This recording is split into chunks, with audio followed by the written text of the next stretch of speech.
오늘 이 예배 자리에 나오신 모든 분들에게 성령 하나님께서 은혜 베푸시고 말씀으로 찾아오시는 큰 복 누리시기를 주님의 이름으로 축복합니다. 제가 1978년 9년 기억인 것 같아요.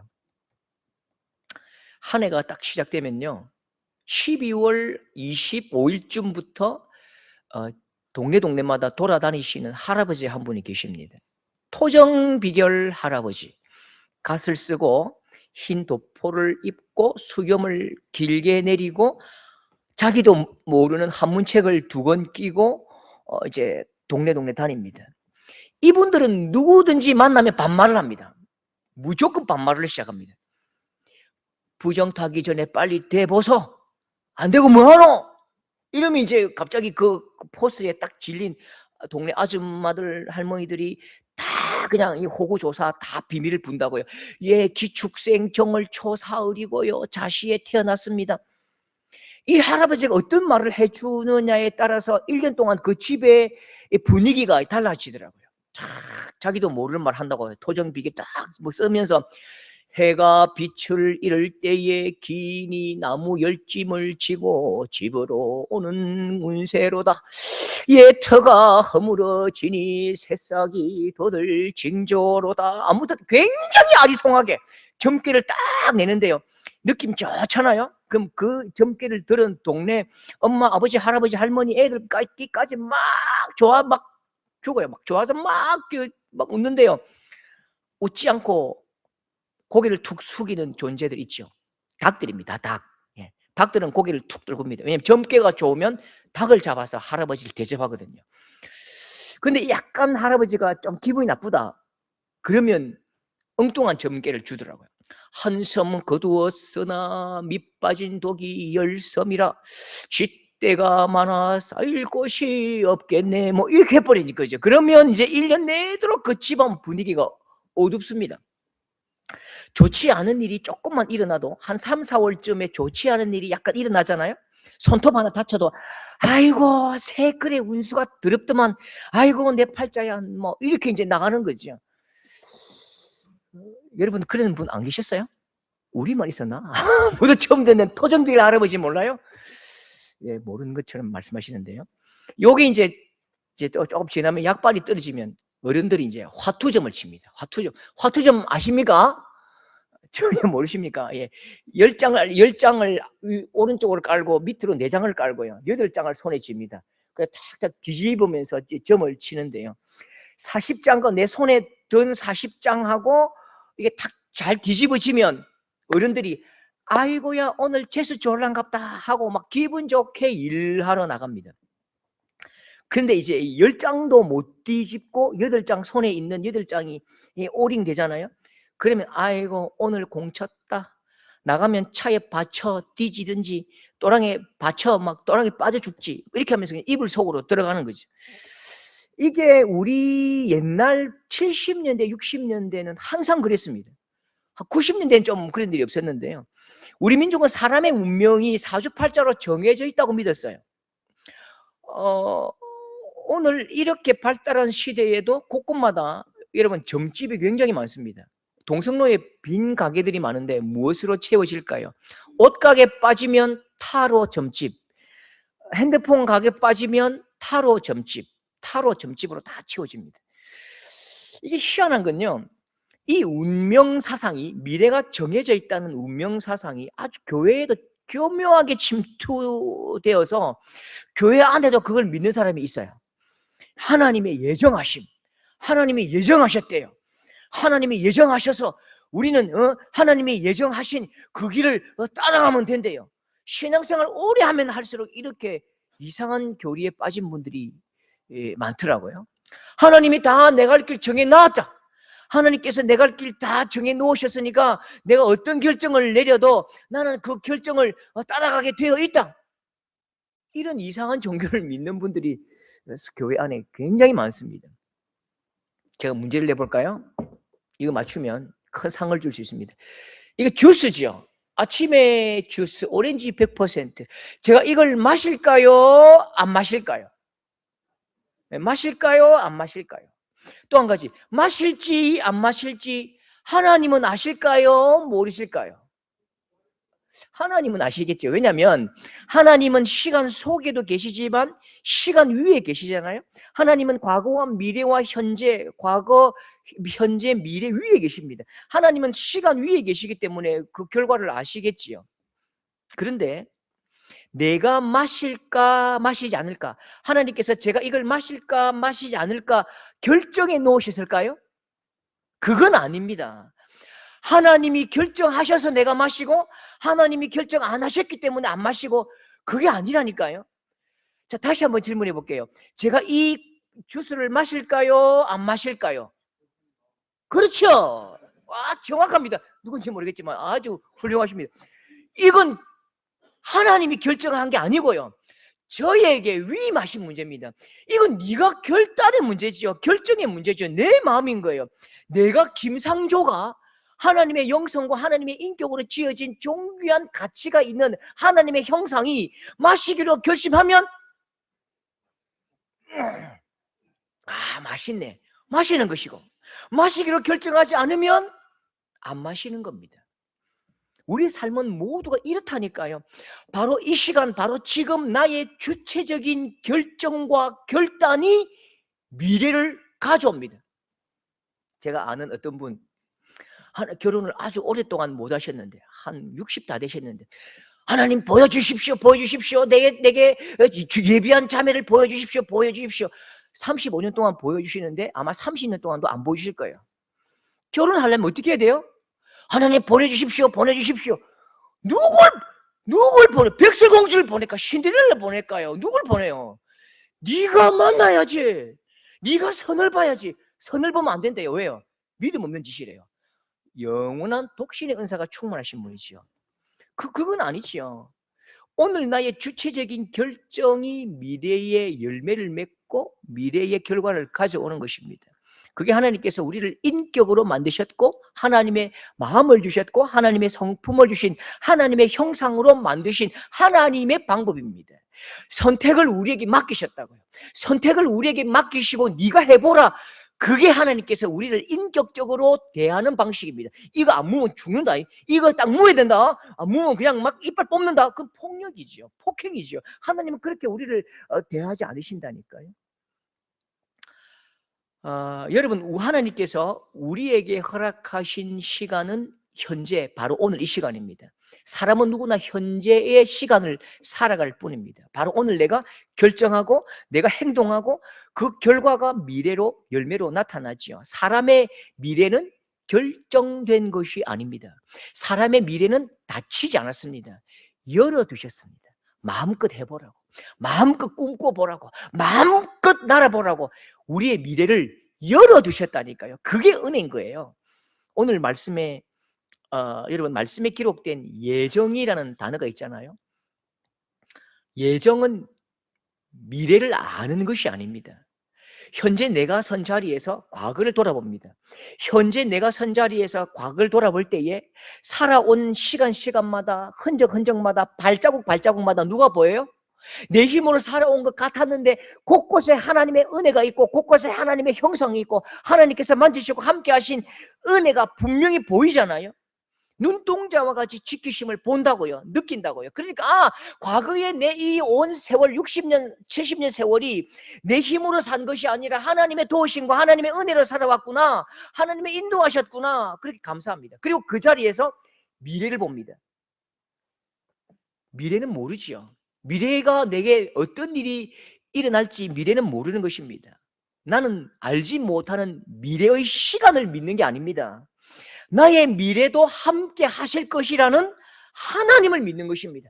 미래의 시간에 어떤 좋은 일이 일어날 것이다, 좋지 않은 일이 일어날 것이다, 번호가 6개 보일 것이다, 가다가 자빠질 것이다, 그런 미래의 사건을 믿는 게 아니고요, 과거를 인도해 오신 하나님의 신실하심이 미래에도 나를 인도해 오실 것이라는 하나님 그분의 인격과 하나님 그분의 신실하심을 믿는 거지요. 절대로 우리는 미래의 사건을 믿는 게 아니고 눈동자와 같이 나를 붙들고 계신 하나님을 믿는다는 것, 과거의 경험과 똑같이 미래에도 하나님께서 함께 하실 것을 믿는다는 것, 누굴 믿는다고요? 하나님, 그분을 믿는 것입니다. 예정의 핵심은요, 하나님께서 함께 하실 것을, 그리고 나를 가장 선한 곳으로, 가장 좋은 곳으로 인도에 가실 하나님을 믿지요. 그래서 예정을 말할 때에 반드시 하나님을 찬양하는 찬양의 노래와 함께 예정이 기록되어 있는 것입니다. 여러분, 오늘 우리가 읽은 말씀을 볼 때도 굉장히 우리 시대 한국교회는 이 말씀을 숙명론적으로 운명론적으로 해석해 왔습니다. 하나님이 야곱을 이미 선택하셨고 하나님은 에서를 버리기로 선택하셨는데 야곱이 아버지를 속이고 축복을 가로채는 바람에, 오버하는 바람에 쫓겨가고 삼촌의 집에서 헛고생하다가 죽도록 고생하다가 그렇게 쇠가 빠지게 고생하다가 그렇게 헛고생하는 거 아니냐? 여러분, 정말 그렇습니까? 우리는 야곱과 에서 이 이야기의 결말을 다 알고 있잖아요. 다 알고 있기 때문에 우리가 그렇게 보일 수는 있어요. 그런데 째깍째깍 돌아가는 야곱과 에서의 현재 시간 속에서 미래는 결정된 게 아닙니다. 미래의 결정을 말할 수가 없다고요. 모든 사람은 현재를 살아갈 뿐입니다. 우리는 자꾸 성경을 볼 때에 전지적 작가 시점, 그러니까 하나님의 관점으로 성경을 본다고요. 왜? 성경은 다 처음부터 끝까지 일이 끝나 있잖아요. 완성되어 있잖아요. 그러니까 일을 알기 때문에 하나님의 관점으로 자기가 하나님인 것처럼 성경을 보니까 성경 속에 있는 그 치열한 믿음의 사람들의 땀방울과 결단과 결전과 믿음으로 살기 위해서 애쓰는 그 수고로움이 보이지 않는 거지요. 그렇게 성경을 읽으면 안 됩니다. 성경은 하나님의 백성들이 하나님 없는 것 같아 보이는 현실에서 어떻게 믿음으로 반응하고 어떻게 믿음으로 이겨냈는가를 보여주는 승리의 이야기지요. 전지적 작가 시점으로 보면 하나님께서 인도에 오셨다, 하나님께서 복 주셨다, 끝나죠. 그러면 그 삶을 살아온 사람들의 치열함이 하나도 보이지 않는다니까요. 땀방울과 고통과 죽기를 각오하고 살아낸 믿음의 결단이 보이지 않는다니까요. 그러니까 우리는 성경을 읽을 때에 마치 결과를 모르는 것처럼 1인칭 주인공 시점으로 그 사람이 되어봐야 훨씬 더 깊은 의미를 볼 수 있는 것입니다. 다니엘의 세 친구가 불문불 속으로 들어갈 때에 하나님께서 다 함께 하실 것이다. 씩씩하게 들어가라. 풍덩? 재미가 없잖아요. 그 치열한 그 내면의 갈등을 아십니까? 저 뜨거운 저 불길에 들어가면 난 반드시 타 죽을 것인데 저 고통 속에서 내가 살아낼 수 있을까? 지금이라도 마음속에는 그냥 포기하고 말까? 내가 하나님 한 번만 부인하면 내가 저 불에 들어가지 않을 텐데 이빨을 깨물고 내 믿음을 포기하려는 그 안타까운 심령과 유혹을 뜯어내면서 들어가는 그 믿음의 결정이 보이지 않는다니까요. 여러분, 분명히 야곱과 에서는요 전혀 다른 인생을 살아가지요. 에서가 하나님의 구원 역사에 삭제된 백성으로 결정된 삶을 산 것이 아닙니다. 야곱이 하나님의 구원 역사의 주류로 결정되었기 때문에 살아온 것이 아니라니까요. 에서가 결정된 삶을 살았고 야곱이 결정된 삶을 살았다면 하나님은 지독한 나쁜 사람이죠. 다 결정해 놓고 사람 마치 저게 어떤 대기업에 합격해 놓고 300명 막 그냥 떼거리로 받아가지고 299명은 나쁘게 하는 거잖아요. 그렇게 하시는 하나님이 아닙니다. 야곱이 팥죽을 끓이는 그 시간, 야곱이 양을 잡아서 양의 털로 온몸을 붙이던 그 시간에, 에서가 팥죽 한 그릇을 먹고 장작꾼을 팔던 바로 그 시간에 선택된 열매를 맺을 뿐입니다. 현재의 시간을 살아가는 인생은 누구나 자기가 선택한 결과를 손에 쥡니다. 절대로 숙명적이거나 결정된 운명 같은 건 없는 거죠. 하나님은 우리의 미래를 활짝 열어놓으셨습니다. 알아서 마음껏 날아보라고, 선택해보라고, 한번 결정해보라고요. 그러면 왜 하나님은 이 야곱을 구원 역사의 핵심으로 인정하시고 그를 받으셨습니까? 첫 번째는요, 야곱의 관심이 다르고 야곱의 사모함이 다른 것입니다. 누구와? 에서와 야곱의 관심이 다르고 사모함이 다른 것이죠. 에서의 관심이 무엇입니까? 에서는요, 팥죽 한 그릇 앞에서 자기 관심이 무엇인지 마음을 훤히 드러냅니다. 창세기 25장 32절, 내가 죽게 되었으니 이 장자의 명분이 내게 무엇이 유익하리요? 예, 배고픔 앞에서, 코에 맛있는 냄새, 향기 앞에서 내 장자의, 하나님께서 주신 장자의 명분은 아무것도 아닌 거지요. 이방 여성들 앞에서, 그 아름다운 얼굴 앞에서 삶의 가치관이 정확하게 드러납니다. 창세기 26장 34절 함께 읽겠습니다. 에서가 40세의 헷 족속 엘론의 딸 바스맛을 아내로 맞이하였더니 그들이 이삭과 리브가의 마음에 근심이 되었더라. 에서에게 하나님의 백성, 하나님의 나라, 하나님 언약, 에서의 마음에 이런 단어는 없는 것이요. 아이고 배고파라, 아무거나 먹어버리면 됩니다. 배고픈데 먹지 뭐. 아, 저 자매가 참 이쁘네, 저 아가씨 이쁘네, 데리고 살면 되지 뭐. 둘 다 이쁘네, 둘 다 예쁘네, 둘 다 데리고 살아버리지 뭐. 하나님의 백성, 하나님의 언약, 하나님의 나라, 그런 말은 귀 가려운 소리인 거죠. 에서는 눈에 원하는 대로, 내 몸의 감각대로, 내 생각대로, 내 감정대로 그냥 원하는 대로 살아간다고요. 여러분, 이걸 심리학 용어로 뭐라고 부를까요? 에서 신드롬, 이렇게 부릅니다. 정확하게 용어가 정리되어 있습니다. 제가 지어낸 거 아닙니다. 에서 신드롬, 말초신경이 원하는 대로, 내 마음이, 내 정신이, 내 감정이 원하는 대로 살아가는 사람을 에서 신드롬에 잡혀 산다, 그렇게 말합니다. 오늘 이 시대에 거의 많은 사람들이 에서 신드롬 환자입니다. 하나님은 분명히 경고하십니다. 전도서 11장 9절, 청년이여 마음에 원하는 길과 네 눈이 보는 대로 행해봐라. 그러나 하나님 이 모든 일로 말미암아 너를 심판하실 줄 알라. 네 마음대로, 네 감각대로, 말초 신경대로 살아봐라. 그러나 하나님은 반드시 심판하신다. 여러분, 한 탐험가가 밀림으로 들어갔답니다. 원주민들이 수박만한 돌덩이로 호두를 까는데요, 가만히 보니까 황금 원석이에요. 사탕 하나를 주고 황금 원석을 얻습니다. 더 깊이 들어가 보니까 동네 꼬마들이 유리 조각으로 공기놀이를 하는데 가만히 보니까 다이아몬드입니다. 다이아몬드로 공기놀이를 하는 것입니다. 초콜릿 하나 주고 다이아몬드를 막 얻었습니다. 가치를 모르면 황금으로 호두를 까고요, 가치를 모르면 다이아몬드로 공기놀이 한다고요, 가치를 모르면 사탕 하나에 황금을 바꾸고요, 가치를 모르면 초콜릿 한 조각에 보물을 바꾼다고요. 그런데 그것보다 더 중요한 사실은 보물이 흘러간다고. 보물이 흘러가는데 보물은 가치를 모르는 자의 손에서 가치를 아는 자의 손으로 떠나가고 흘러가는 것입니다. 창세기 25장 32절, 내가 죽게 되었으니 이 장자의 명분이 내게 무엇이 유익하리요? 25장, 에서가 먹고 마시며 일어나 갔으니 에서가 장자의 명분을 가볍게 여김이었더라. 에서에게 하나님의 장자권, 하나님의 나라의 장자권은 팥죽 한 그릇 값밖에 안 되는 거죠. 얼마인데? 팥죽 한 그릇 값밖에 안 된다. 뭐가? 하나님 주신 장자권, 하나님의 나라, 그게 뭐가 필요해? 내 힘이 있는데, 내 실력이 있는데 그냥 막 열심히 힘으로 장악하고 빼앗고 살면 되지. 쓸모가 없는 거지요.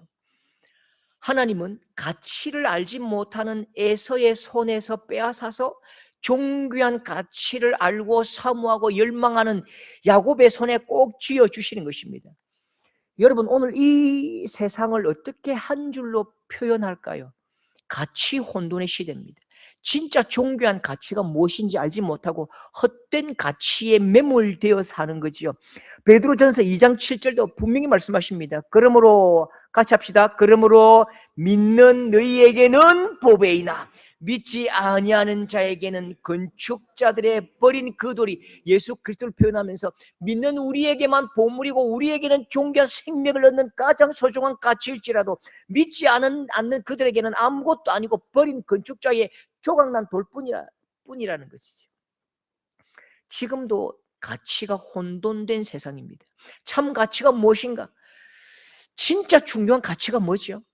예수님은 가장 소중한 가치, 인생의 가장 중요한 가치를 말씀하시는데 하나님 나라를 비유로 말씀하시면서 이렇게 말씀하십니다. 마태복음 13장 44절이지요. 함께 합니다. 천국은 마치 밭에 감추인 보화와 같으니 사람이 이를 발견한 후 숨겨두고 기뻐하며 돌아가서 자기의 소유를 다 팔아 그 밭을 샀느니라. 하나님 나라의 가치를 발견하면 내 인생에 가지고 있는 모든 것 다 팔아 바쳐도 다 소비해도 그 하나님 나라의 가치가 훨씬 더 존귀하답니다.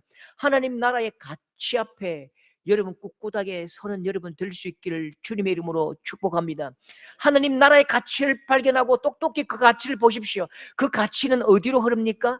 가치를 알고 기꺼이 하나님의 나라의 가치 앞에 그 가치를 구하기 위해서 애쓰고 찾고 찾는 사람에게 가는 것입니다. 최고의 가치, 하나님의 나라의 보물을 손에 쥐는 성도들 될 수 있기를 주님의 이름으로 축복합니다. 두 번째는요, 야곱은요 최고의 가치를 위해서 기꺼이 생의 대가를 지불합니다. 제가 참 목사인데 30분 동안 신호 위반 5번을 하고 중앙선 침범을 2번 하고 과속을 처음부터 끝까지 2배 더블 과속 60km인데 120km로 달린 적이 있습니다. 자랑하는 건 아닙니다. 불로동에서 파티마 병원까지 달리는데요, 계속 신호 위반을 했습니다. 교통법규를 어기면 안 된다는 양심의 고통 소리가 있었어요. 안 되는데 딱지 끊길 건데, 경찰 잡히면 안 되는데, 성도들 보면 큰일 나는데, 양심의 고통 소리가 막 들리는데 옆에 앉아있는 끙끙대는 아들이 아파하는 그 고통 소리가 훨씬 큰 거예요, 내 마음속에. 그러니까 교통법규는 아무것도 아닌 거죠. 저는 그때 양심의 고통 소리에 반응한 것이 아니라 아파하는 우리 아들의 신음소리에 반응했고 사랑의 고통 소리에 더 크게 반응했습니다. 그래서 과감하게 교통신호를 그냥 위반하고 달렸다니까요. 중앙선 침범하고 달렸다니까요. 저는 똑같은 상황이 오면 지금도 그렇게 할 겁니다. 사람은 누구나 중요한 자극에 반응을 합니다. 중요한 자극에 반응을 한다고요. 반응하는 내가 어디에 반응하느냐 그거 보면요, 그 사람에게 중요한 것이 무엇인지, 마음의 큰 자리가 어떤 것인지 알 수 있습니다. 여러분 혹시 여리고에 살던 라합 여성을 기억하십니까? 여리고 사람들의 눈에 이 라합은 누굽니까? 민족을 팔아먹은 매국노지요. 아주 비도덕적인 여성입니다. 그런데 라합은 정탐꾼을 숨겨주고 말지요. 창세기에 다말이라는 여성을 기억하십니까? 시아버지 유다를 속여서 아들을 낳습니다. 너무 비도덕적입니다. 그런데 그렇게 비도덕적인 여성들의 태반으로 예수님이 태어나시고 그 여성들이 예수님의 계보에 정확하게 이름을 올린 것입니다. 이 여성들이 어떤 여성이지요? 하나님 나라를 잃어버리는 고통이 세상 그 어떤 고통보다 커서, 반대로 하나님 나라를 얻는 기쁨이 그 어떤 가치보다 커서 하나님 나라의 백성이 되고 싶어서, 하나님 나라를 얻고 싶어서 그 어떤 것도 포기하고 그 어떤 것도 가치를 지불한 것입니다. 하나님은 하나님 말씀에 이 사람들을 똑똑히 기록해 두셨는데 도덕적이냐 비도덕적이냐 그것 기록하지 않으셨습니다. 바로 어떤 사람이 하나님 나라의 백성이 될 수 있는가를 기록하셨다고요. 그게 하나님의 나라가 이 사건의 주제지요. 여러분, 하나님은 이 사람들의 비도덕적 행동에 눈을 두지 않으시고 비도덕적인 일을 감당해야 하는 양심의 고통 소리보다 하나님 백성이 되고 싶어하는 그 가치를 향해서 모든 것 다 던진, 생명과 마음의 양심과 전부 다 던져버린 그 열정을 하나님은 기억하시고 그 열정을 성경에 기록해 두신 것입니다. 오늘 말씀에도 야곱은 아버지를 속입니다. 오늘 말씀에 야곱이 아버지 속이지요. 아버지를 잘 속이기 위해서 어떻게 합니까? 아버지를 속이는 것이 쉽습니까? 아버지를 속이기 위해서 시간을 재야 되고 털을 다 벗겨서 전부 다 온몸에 발라야 되고 세심하게 땀을 흘리면서 아버지를 속입니다. 23절에 그의 손이 형 에서의 손과 같이 털이 있으므로 양을 잡고 털을 붙이고 아버지에게 가서 목소리를 흉내내고 그렇게 축복을 받습니다. 29절 만민이 너를 섬기고 열국이 내게 굴복하리니 내가 형제들의 주가 되고 내 어머니의 아들이 내게 굴복하여 너를 저주하는 자를 저주를 받고 너를 축복하는 자에게 내가 축복하기를 원한다. 그저 생각해 보십시오. 여러분 한번 상상을 해 보십시오. 분명히 아버지를 속인 건 잘못된 것이죠. 형의 축복을 가로챘지요. 이 사건 때문에 수십 년 동안 나그네로 살고 쫓겨 살지요. 근데 야곱이 몰랐을까요? 야곱이 형의 성격을 몰랐을까요? 이런 일을 하면 위험해진다는 이 사실을 야곱이 모르고 한 일입니까? 형의 불같은 성격과 형을 따르는 수많은 그 건달 같은 형들을 몰랐을까요? 아버지를 속이고 축복을 가로채면 형의 창에 내 심장이 뚫릴 수 있겠지. 아버지에게 걸리면 축복이 아니라 저주를 받겠지. 다 알고 있습니다. 전부 계산합니다. 전부 알고 있다고요. 그런데 야곱은 하나님이 이루실 역사의 중심이고 싶어서, 하나님의 그 축복의 중심이고 싶어서 이 모든 생각보다 어떤 도덕과 윤리보다 더 이게 소중하기 때문에 아버지를 속이고 형을 속여서라도 아버지의 축복을 받아내는 것입니다. 하나님의 복을 받아내는 것입니다. 에서에게는 있어도 그만 없어도 그만이잖아요. 근데 야곱에게 이것은요 목숨보다 더 소중해요. 형의 창이 내 심장을 뚫을지라도 내가 이것 없으면 죽을 것 같아요. 하나님 은혜 없이는 내가 살 수가 없어요. 도덕, 윤리 그것 소중해요. 그런데 하나님의 나라의 백성이 되고 하나님 앞에서 쓰임받고 복 얻는 것이 하나님이 더 소중하지요. 그래서 쫓겨가더라도 모진 시간을 도망자로 살더라도 충분한 가치가 있기 때문에 내가 기꺼이 당하고 마는 것입니다.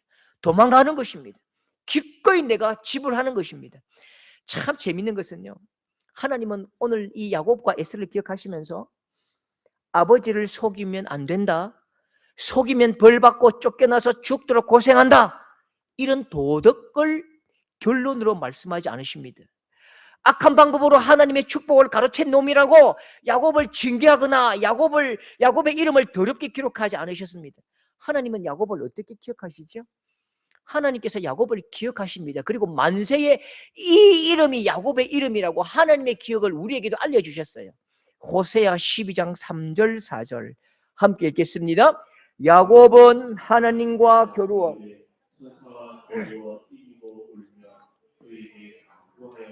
야곱, 이야 참 그놈.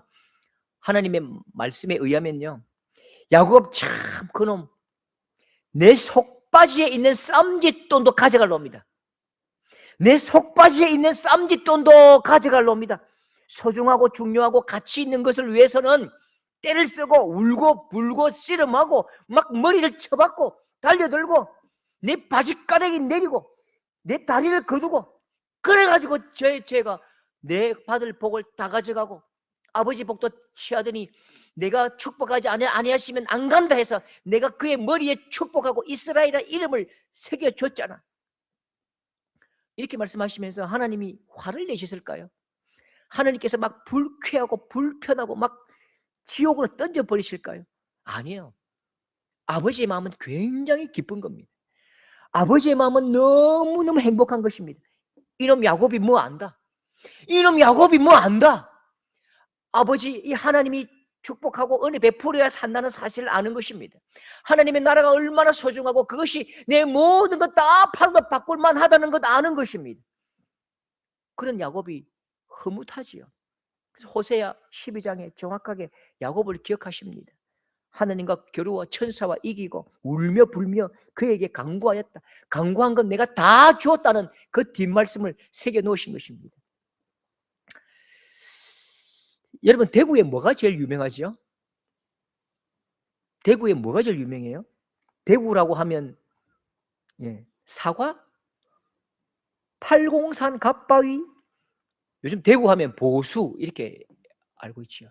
근데 90년 전에 대구 하면 뭐가 유명했을까요? 대구라고 하면 저 경기도, 전라도, 저 서울 사람들, 평안도 사람들이 90년 전에 대구 하면 무슨 생각했을까요? 아, 대구. 지금 대구. 아이고 더불어. 대프리카. 아이고 뭐 이렇게 덥다. 뭐 803 가빠 이야기했지만 80년 전에 대구 하면 그 예수제이 버글버글하다 이가 이렇게 말했습니다. 한강 이남의 예루살렘 대구 이렇게 이야기했다니까요. 한강 이남의 예루살렘 대구입니다. 이 영광의 이름이 80년 전에 모든 사람들이, 대한민국 사람들이 기억했던 그 이름이 사라지고 지금은 마치 불교 다른 종교의 성지처럼 그렇게 불리는 이유가 뭘까? 제가 갓바위가 동화사가 그렇게 유명하다 하더라고요. 그 제가 좀 궁금하면 못 참습니다. 혹시 여러분 갓바위 가보셨습니까? 제가 2번 한번 올라가 봤는데 쉽게 가는 길 말고요. 갓바위도 오른쪽 가는 길이 쉬운데요. 왼쪽으로 밑으로 올라가는 길은 정말로 지리산 가는 것만큼 힘듭니다. 경사도가 70도 80도 됩니다. 저는 비밀을 알아보려고 올라가면서 기도하면서 하나님, 이 대구에 있는 영적인 기류, 영적인 기세, 영적인 기상을 한번 깨닫게 해주십시오. 이렇게 기도하면서 올라갔는데 진짜 죽을 것 같았습니다. 너무너무 힘들어요. 2시간 올라갔는데 3분의 2쯤 절반부터 올라가니까요. 젊은 사람들이 안 올라오고 80, 90 되신 할머니들이 회색 몸빼 바지를 입고 올라가는데 이 하얀색으로 뭘 싸고 머리에 이고 오른쪽으로 잡고 2계단 오르고 앉아갖고 너무 불쌍하더라고요. 제가 물었습니다. 할머니 어디 가세요? 갓바위 공양하러 가는데 영천에서 왔대요. 청통에서 왔대요. 포항에서 왔는데 이거 방금 찧었대. 올해 이 재배한 것을 가지고 올해 이 생산한 것을 가지고 찧어서 1대를 가지고 2대를 가지고 머리 이고 올라가더라고요. 그 제가 할머니 제가 좀 도와드릴게요. 할머니 좀 도와드릴게요. 치아라마 총각 마음은 아는데 이거 내가 해야 된다고. 내가 해야 이게 이제 공적이 올라간다는 거죠. 너무 불쌍한데 나중에 무릎을 올라가신 분 보니까 저는 1시간 반, 2시간 만에 올라갔는데 몇 시간 걸리냐 물어보니까 6시간 만에 올라왔대. 6시간 만에 올라왔대. 근데 올라가면서 또 어떤 교회에서 산보를 온 것 같아요. 어떤 교회 직분자들이 이렇게 등산을 왔는데 그 권사님, 집사님들이 막 올라오면서 에이구 우상에게 갖다 바친다고 복이 오나, 우상에게 절한다고 올라가는 저 불쌍한 노인들 봐라. 이 갓바위 봐라. 아이고 저 우상들 하면서 10원 100원 다 떼뿌리는 거지. 100원씩. 그럼 제가 이제 고민이 됐어요. 우리는 살아계신 하나님을 믿지만, 우리는 참 살아계신 하나님을 믿지만 갓바위를 오르는 노인보다, 할머니들보다 하나님을 열망하는가? 우리는 진짜 하나님을 열망하는가? 우리는 정말 하나님을 사랑하는가? 어쩌면 우리는요, 갓바위를 오르는 노인들보다 하나님을 열망하지 않아요. 인생의 전부를 걸고 인생의 모든 것 걸면서 그 이단에게 다 갖다 바치는 그 사람들, 다른 종교인들 보면서 이 멍청한 것들아, 왜 우상에게 왜 그렇게 속느냐, 왜 사기꾼들에게 왜 이단에게 속느냐라고 비웃는데, 정말 우리는요, 살아 역사하신 하나님을 믿는 우리는 그만큼 하나님을 열망하지도 않고 그만큼 하나님의 나라를 소망하지도 않는 거지요. 비웃는 건 잘해요. 우상에게 절하고 우상에게 갖다 바치는 자들에게 비웃고 조롱하고 그거 망하는 길이라고 정죄하고 심판은 잘하는데, 살아 역사하시는 하나님에 대한 우리는 열망도 열정도 열심도 없는 거죠. 여러분, 우리가 가진 이 신앙이 하나님께서 살아 역사하시는 것이 사실이라고 해서 우리 교회가 부흥하고 대구의 교회가 부흥할 것이라고 믿습니까? 그건 자기 속임이에요. 진리냐 우상이냐, 진리냐 우상이냐, 살아 역사하신 하나님이냐 아니면 악한 사입이냐, 그 결정은 하나님이 하실 것입니다. 하나님께서 심판하십니다. 심판은 하나님 몫입니다. 그런데 오늘 현재를 살아가는 우리 앞에 보여지는 사실, 종교적 흥망은 믿는 자들의 열망과 열정과 열심에 의해서 결정나는 것입니다. 목숨 거는 자가 많은 종교가 부흥하는 거예요. 힘을 다해서 열망, 열정, 열심을 가지고 애를 써서 내 심령과 내 마음과 모든 것들로 내 전부를 거는 그 사람, 그 조직이, 그 종교가 힘을 얻는다니까요. 물론 열심만으로 되는 건 아니겠지요. 그런데요, 저는 지금까지 살면서 정말 중요한 삶의 원리를 하나 깨달았습니다. 그게 뭐냐면요, 게으른 자, 게으른 교회에는요, 단 한 번도 성령의 기름 부으심을 주신 일이 없습니다. 단 한 번도 하나님께서 역사하신 흔적을 주신 일이 없다고요. 그러므로 우리 서도교회 성도들은, 적어도 우리 대구 이 땅의 교회들은, 살아 역사하신 하나님을 믿는 우리 성도들은 적어도 오늘도 쌀짐을 지고 갓바위를 오르는 그 노인들보다는 훨씬 더 열심히 예수 믿고, 훨씬 더 하나님 나라를 열망하고, 훨씬 더 열정적으로 복음을 증거해야 우리의 눈이 주의 몸된 교회의 부흥을 보는 그날이 올 것입니다. 열망하는 자에게 주시는 약속의 말씀을 보십시오. 여러분, 부흥은 열망하고 열정을 다해 오는 것입니다. 잠언 8장 17절, 나를 사랑하는 자들이, 함께합니다. 나를 사랑하는 자들이 나의 사랑을 입으며 나를 간절히 찾는 자가 나를 만날 것이니라. 시편 42편 1절, 함께합니다. 하나님이여, 사슴이 시냇물을 찾기에 갈급함같이 내 영혼이 주를 찾기에 갈급하나이다. 갈급해야 물을 주시지요. 갈급해야 애를 써야 여러분 하나님의 역사하심과 은혜를 누리는 것입니다. 열망, 열정, 열심, 이 열기가 세상을 데우고 세상을 밝혀갈 것입니다. 하나도 열정도 열망도 열심도 없고 미지근하고 냉랭한데 여러분 어떻게 사람들을 익히고 데우고 따뜻한 열기를 우리가 뿜어내겠습니까? 더 힘을 다해서 복음으로 살아내고 열망을 다해서 복음으로 하나님의 나라를 열망하는 우리 모든 성도들 될 수 있기를 주님의 이름으로 축복합니다.